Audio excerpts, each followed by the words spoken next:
Jemaat berada pada hari ini, saya ingin mengucapkan selamat beribadah dan selamat memuji Tuhan di hari Ahad yang indah ini.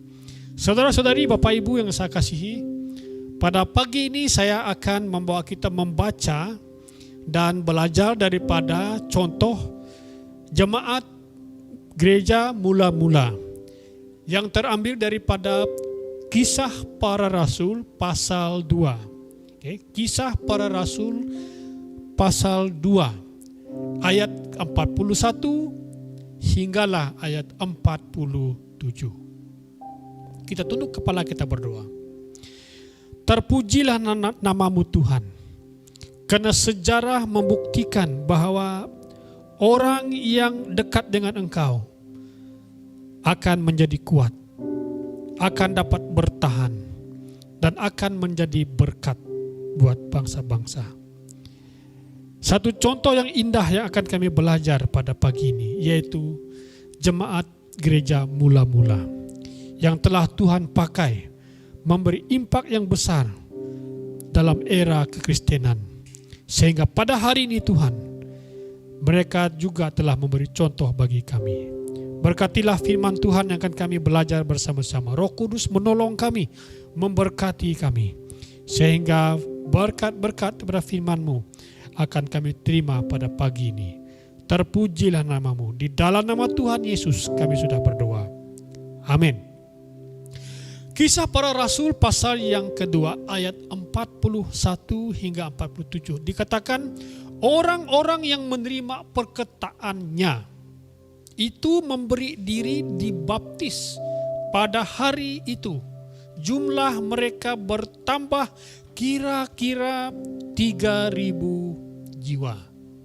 41. Mereka bertekun dalam pengejaran rasul-rasul dan dalam persekutuan, dan mereka selalu berkumpul untuk memecah-mecahkan roti dan berdoa bersama. Maka ketakutanlah mereka semua. Sedang rasul-rasul itu mengadakan banyak mukjizat dan tanda. Dan semua orang yang telah menjadi percaya tetap bersatu. Lalu dan segala kepunyaan mereka adalah kepunyaan bersama.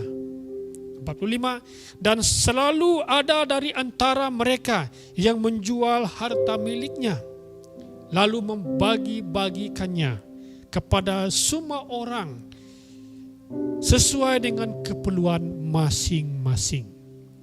46. Dengan tekun dan dengan sehati mereka berkumpul tiap-tiap hari dalam bait Allah. Mereka memecahkan roti di rumah masing-masing. Secara bergilir-gilir mereka makan bersama-sama dengan gembira dan dengan tulus hati. Yang terakhir 47. Sambil memuji Allah, mereka disukai semua orang. Dan tiap-tiap hari Tuhan menambahkan jumlah mereka dengan orang yang diselamatkan. Haleluya, haleluya. Roh Kudus datang pada hari Pentakosta. Gereja di seluruh dunia telah merayakan hari Pentakosta beberapa minggu yang lepas.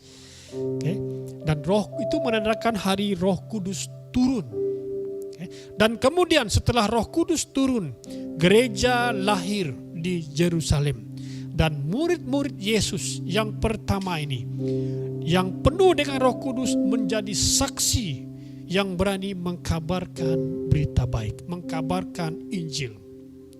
Saudara-saudari, gereja di Yerusalem yang dimulai di tingkat atas, di loteng, terus berkembang dan meletakkan dasar bagi penyebaran gereja-gereja di seluruh dunia. Pagi ini kita akan melihat satu tema, yaitu yang saya namakan gereja yang kuat di sebalik konflik. Gereja yang kuat di sebalik konflik, ataupun jemaat yang kuat di sebalik konflik. Saudara-saudari, ketika COVID pandemi COVID-19 ini berlaku, kita sebagai umat gereja tidak dibenarkan untuk berkumpul.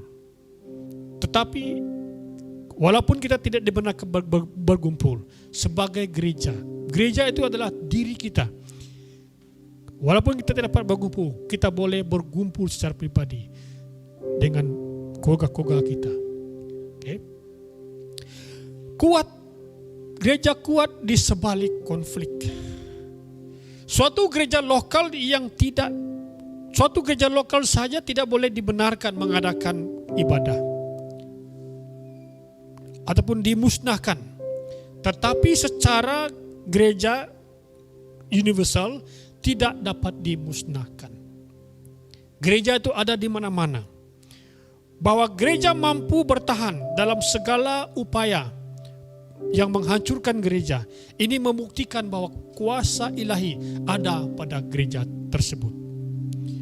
Jadi kekuatan ilahi inilah yang tidak lain adalah daripada Kristus Yesus yang sebagai kepala gereja. Saudara-saudari, pada pagi ini kita akan belajar beberapa ciri-ciri gereja yang kuat ataupun jemaat yang kuat ketika setelah terjadinya pencurahan Roh Kudus. Dan kita boleh aplikasikan juga dalam kehidupan kita sehari-hari. Jemaat yang kuat di sebalik konflik. Ketika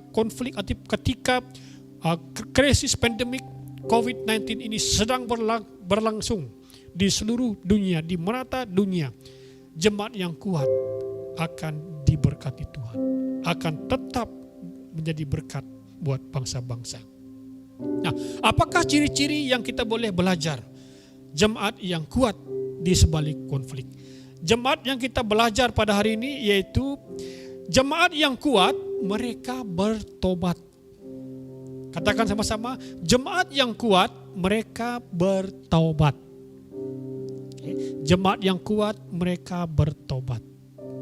Dalam ayat 41 dikatakan, orang-orang yang menerima perkataannya itu memberi diri dibaptis. Dan pada hari itu jumlah mereka bertambah kira-kira 3.000 jiwa. Katakan sama-sama, jemaat yang kuat adalah jemaat yang bertobat. Jadi jemaat yang mula-mula terbentuk dari orang-orang yang menerima perkataannya itu. Okay. Perkataannya itu adalah perkataan daripada Rasul Petrus. Okay. Perkataan Petrus. Nah, kalau kita melihat konteks ayat 41 ini, setelah hari Pentakosta dalam Kisah Para Rasul pasal 2 ayat 1 hingga 13, Petrus mulai berkhotbah dengan semangat. Dia berkhotbah. Dan ada jemaat-jemaat yang bertobat.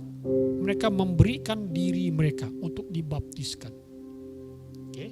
Nah, dalam ayat Kisah Para Rasul pasal 2 ayat 14 dikatakan, maka bangkitlah Petrus berdiri dengan ke-11 rasul itu. Dengan suara nyaring dia berkata kepada mereka, hai kamu orang Yahudi dan kamu semua yang tinggal di Yerusalem, ketahuilah dan camkanlah perkataanku ini, kata Petrus.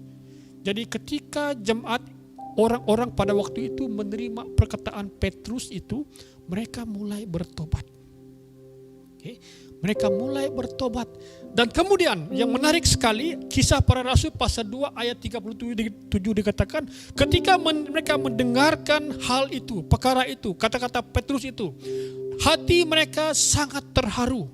Lalu mereka bertanya kepada Petrus dan rasul-rasul yang lain, apa yang harus kami buat?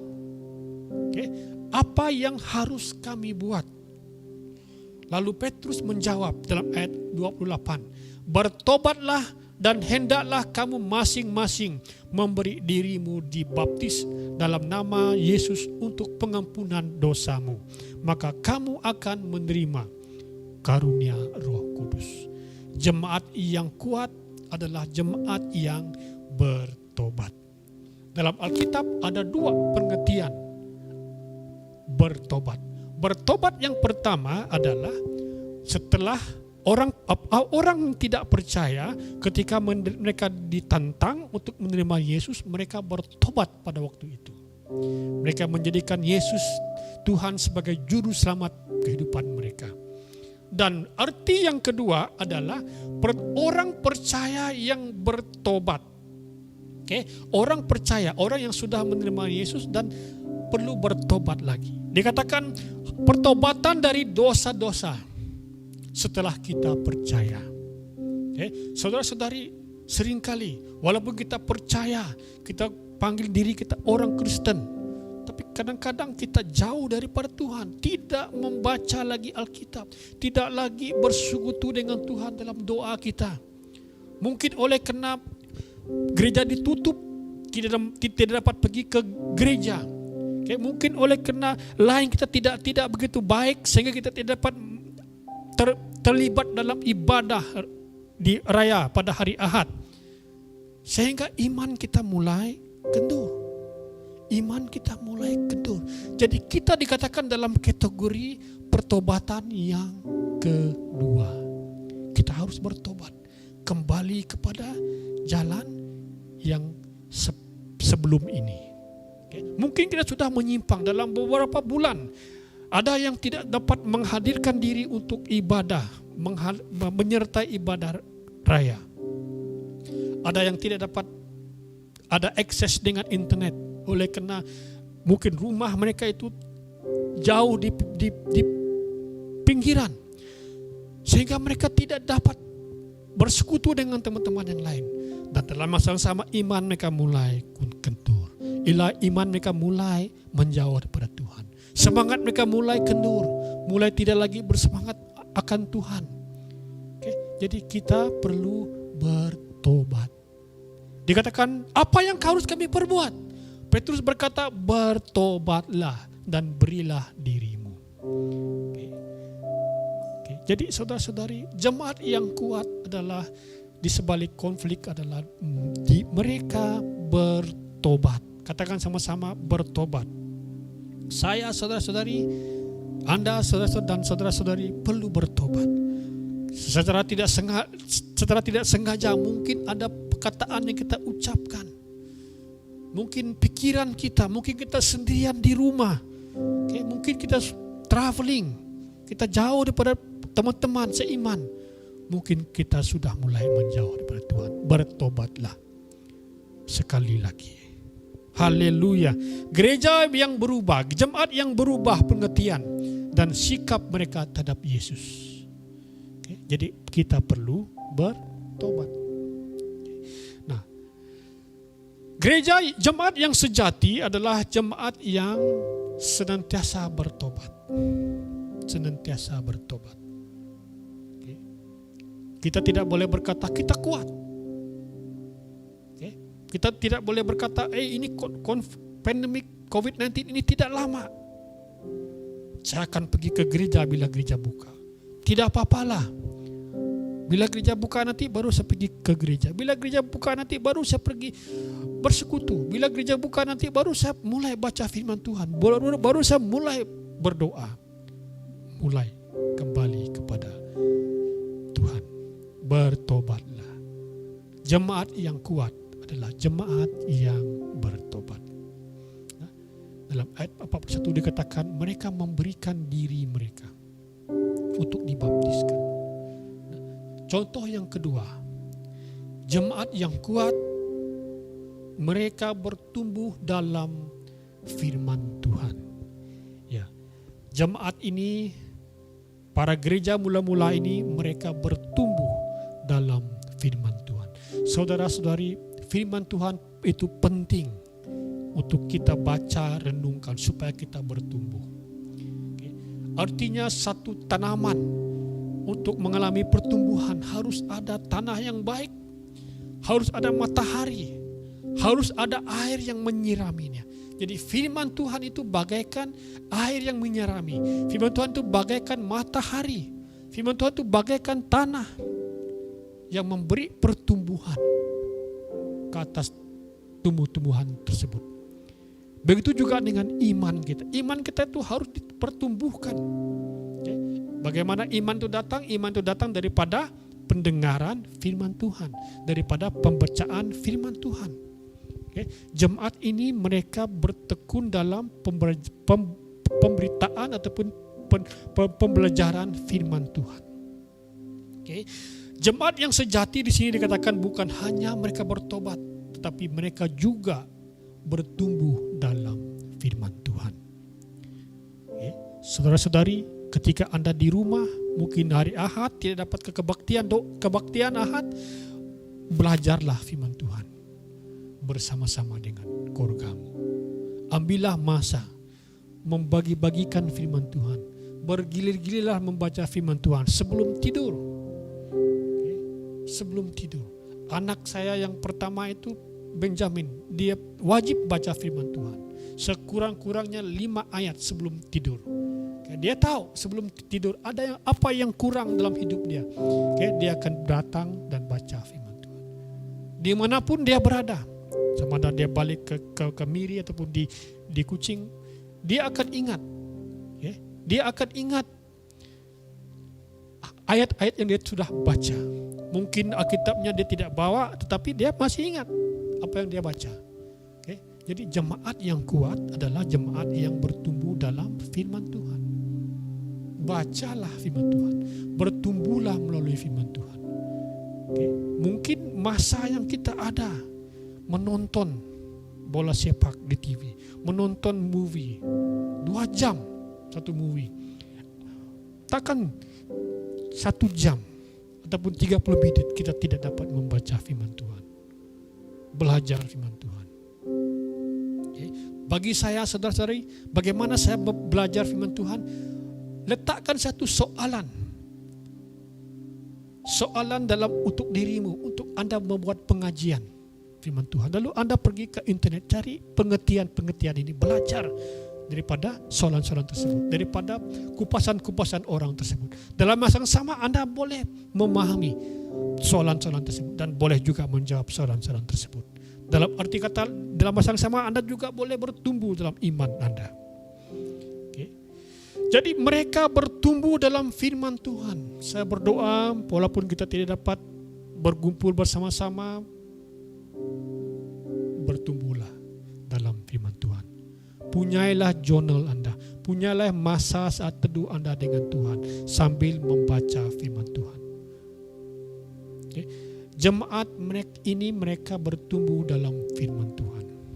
Mereka mendengarkan firman Tuhan dan mereka melakukan firman Tuhan. Roma pasal 10 ayat 17 dikatakan, jadi iman timbul dari pendengaran dan pendengaran oleh firman Kristus. Yohanes pasal 20 ayat 31 dikatakan, tetapi semua yang tercantum di sini telah dicatat supaya kamu percaya bahwa Yesuslah Mesias anak Allah, dan supaya kamu oleh imanmu memperoleh hidup dalam namanya. Yang tercatat itu adalah dalam firman Tuhan, semuanya tentang Yesus. Kita belajar tentang Yesus dalam firman Tuhan. Okay.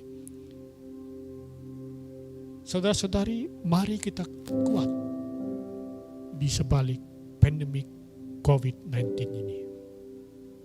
Okay. Mungkin kerjaan sudah membenarkan, sektor-sektor sudah dibuka. Mungkin gereja-gereja akan mulai beribadah. Tapi pribadi kita harus kuat, harus tertanam dalam firman Tuhan. Yang ketiga, jemaat yang kuat yang kita baca daripada ayat 42, yaitu jemaat yang menjalani kehidupan doa ataupun jemaat yang menjalani kehidupan berdoa. Wah, ini luar biasa. Doa itu penting. Firman Tuhan itu penting. Bertobat itu penting. Mereka memiliki ciri-ciri ini, jemaat ini. Kisah para Rasul pasal 2 ayat 42 berkata, mereka bertekun dalam pengejaran rasul-rasul dan dalam persekutuan. Dan mereka selalu berkumpul dan memecahkan roti dan berdoa. Katakan sama-sama, berdoa. Okay. Jemaat yang kuat, jemaat yang berdoa. Kita tidak berdoa, maka kita tidak mempunyai kuasa. Okay. Untuk menghadirkan kuasa Allah, kita harus berdoa. Supaya keluarga kita bahagia, kita harus berdoa. Supaya pekerjaan kita diberkati, kita harus berdoa. Doa itu menghasilkan kuasa Allah. Jemaat ini mereka berdoa. Berdoa adalah kegiatan yang utama di ruang atas di mana mereka berkumpul. Mereka mulai berdoa dan berbahasa roh. Maka dari situ mengalir kuasa Allah sekali lagi. Sehingga mereka pergi menginjil dengan kekuatan Roh Kudus. Ini merupakan kegiatan yang terpenting dalam kehidupan jemaat mula-mula ini. Nah, dalam ayat yang seterusnya kita membaca, mereka selalu berkumpul untuk memecahkan roti dan berdoa. Yang kita perhatikan di sini, tidak hanya mereka doa secara pribadi, mereka juga berdoa berkumpulan dalam persekutuan mereka. Wah, luar biasa saudara-saudari.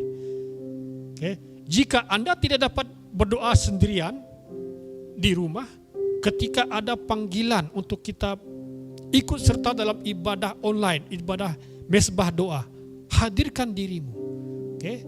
Hadirkan dirimu, terlibatlah dalam doa-doa. Mungkin Anda tidak pandai berdoa, dengarkanlah doa-doa yang diucapkan oleh pendoa-pendoa kita. Dengarkanlah firman Tuhan yang dinyatakan dalam online tersebut. Artinya kita bersekutu dalam doa kita. Bukan berarti mereka berdoa secara pribadi, tetapi mereka juga melakukan ini ketika mereka berkumpul. Jemaat ini berkumpul dan berdoa. Saudara-saudari, doa secara pribadi itu penting. Dan doa secara berkumpulan itu juga penting. Mungkin Anda sedang berada di rumah Anda, mungkin satu orang lagi berada di tempat lain, dan satu lagi di tempat lain, satu lagi di kampung. Kita berdoa bersama-sama. Itu persekutuan doa kita. Mereka selalu berkumpul untuk memecahkan roti dan berdoa. Doa menghasilkan kuasa. Untuk kuat menghadapi konflik, doa itu penting. Doa itu penting. Saudara-saudari, saya mendorong jemaat sekalian, baik yang berkeluarga, ambillah masa berdoa bersama dengan keluarga Anda.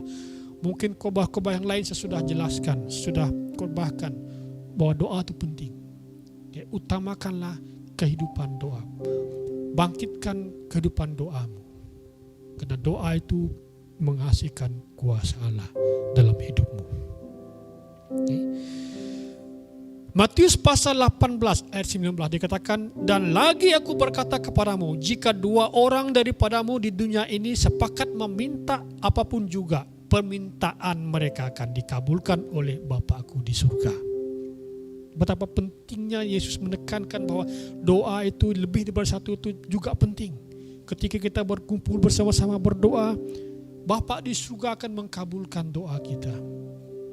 Haleluya, haleluya. Jemaat yang kuat di sebalik konflik adalah jemaat yang berdoa. Dan yang terakhir, jemaat yang kuat di sebalik konflik adalah mereka bersaksi. Katakan sama-sama, bersaksi dan memberitakan Injil. Mungkin kita tidak boleh pergi sekarang, buat masa ini kita tidak boleh pergi ke rumah panjang, ke tempat-tempat yang harus kita lakukan selama ini, menginjil, memberitakan Injil. Tapi kita boleh menginjil orang melalui telepon, melalui WhatsApp, melalui panggilan kita. Kita boleh tanya kabar mereka, apa kabar? Lama tidak dengar berita. Dalam masa yang sama kita menyatakan berita baik kepada mereka. Jemaat yang mula-mula ini mereka bersaksi dan memberitakan Injil. Jadi mereka diberkati dengan luar biasa. Ayat 33 dikatakan, Kisah Para Rasul pasal 4 ayat 33. Dan dengan kuasa yang besar, rasul-rasul memberi kesaksian tentang kebangkitan Tuhan Yesus. Dan semua orang hidup dalam kasih karunia yang melimpah-limpah. Mereka bukan hanya bersaksi dan memberitakan Injil, tetapi itu menjadi keutamaan mereka. Dua perkara ini penting. Menjadi keutamaan mereka. menjadi keutamaan dalam kehidupan mereka dan dalam pelayanan mereka, memberitakan Injil dan bersaksi. Artinya selagi ada kesempatan itu dipakai untuk bersaksi. Di sekolah, di tempat kerja, di rumah. Bersaksi dengan suamimu, bersaksi dengan istrimu, bersaksi dengan anak-anakmu. Bersaksi tentang Yesus. Jemaat yang kuat adalah jemaat yang bertobat. Dan jemaat yang kuat di sebalik konflik adalah jemaat yang berdoa. Dan jemaat yang memberitakan Injil. Dan jemaat yang belajar bertumbuh dalam firman Tuhan. Haleluya, haleluya. Saya berdoa untuk jemaat ini, jemaat BM Central City, agar kita menjadi jemaat yang kuat dimanapun kita berada. Mungkin kita belum lagi mengadakan ibadah di tempat ini secara beramai-ramai, tetapi jadilah jemaat yang kuat dimanapun Anda berada. Milikilah hubungan yang baik dengan Tuhan, belajar firman Tuhan, berdoa, dan mulai bersaksi. Akhirnya dikatakan dalam Kisah Para Rasul pasal 2 ayat 47, dan tiap-tiap hari dikatakan, tiap-tiap hari Tuhan menambah jumlah mereka dengan orang yang diselamatkan. Bab 5 ayat 14 dikatakan, dan semakin lama semakin bertambahlah jumlah orang yang percaya kepada Tuhan, baik laki-laki maupun perempuan. Ini karena kekuatan yang mereka bangun. Mereka bertobat, mereka belajar firman Tuhan, mereka berdoa, mereka bersaksi. Ciri-ciri gereja mula-mula yang kita belajar pada pagi ini. Dimanapun kita berada, saya mendorong kita, mari kita tetap berjuang menjadi jemaat ataupun gereja yang kuat dalam menghadapi pandemik COVID-19 ini. Semoga Tuhan memberkati kita dimanapun kita berada. Haleluya. Kita tunduk kepala, kita berdoa. Bapa Surgawi, kami sudah belajar daripada firman-Mu. Jemaat yang mula-mula menjadi teladan bagi kami, yaitu jemaat yang bertobat, jemaat yang bertumbuh dalam firman-Mu, jemaat yang berdoa, dan jemaat yang bersaksi dan memberitakan Injil. Jadikanlah ciri-ciri ini Tuhan hadir dalam hidup kami, mengalir dalam darah kami, mengalir dalam kehidupan kami sehari-hari, sehingga kami menjadi jemaat. Tatkala kami berjauhan dengan satu dengan yang lain, kami tetap kuat. Kami tetap kuat. Dan kami digelar murid-murid Yesus. Kami berdoa Tuhan, biarlah firman Tuhan ini akan menjadi pedoman bagi kami ketika kami menjalani kehidupan di hari mendatang Tuhan. Biarlah kami kuat dan tetap bertambah dalam bilangan, dalam iman kami. Terpujilah nama-Mu Yesus. Di dalam nama Tuhan Yesus kami sudah berdoa. Amin. Amin. Tuhan memberkati kita.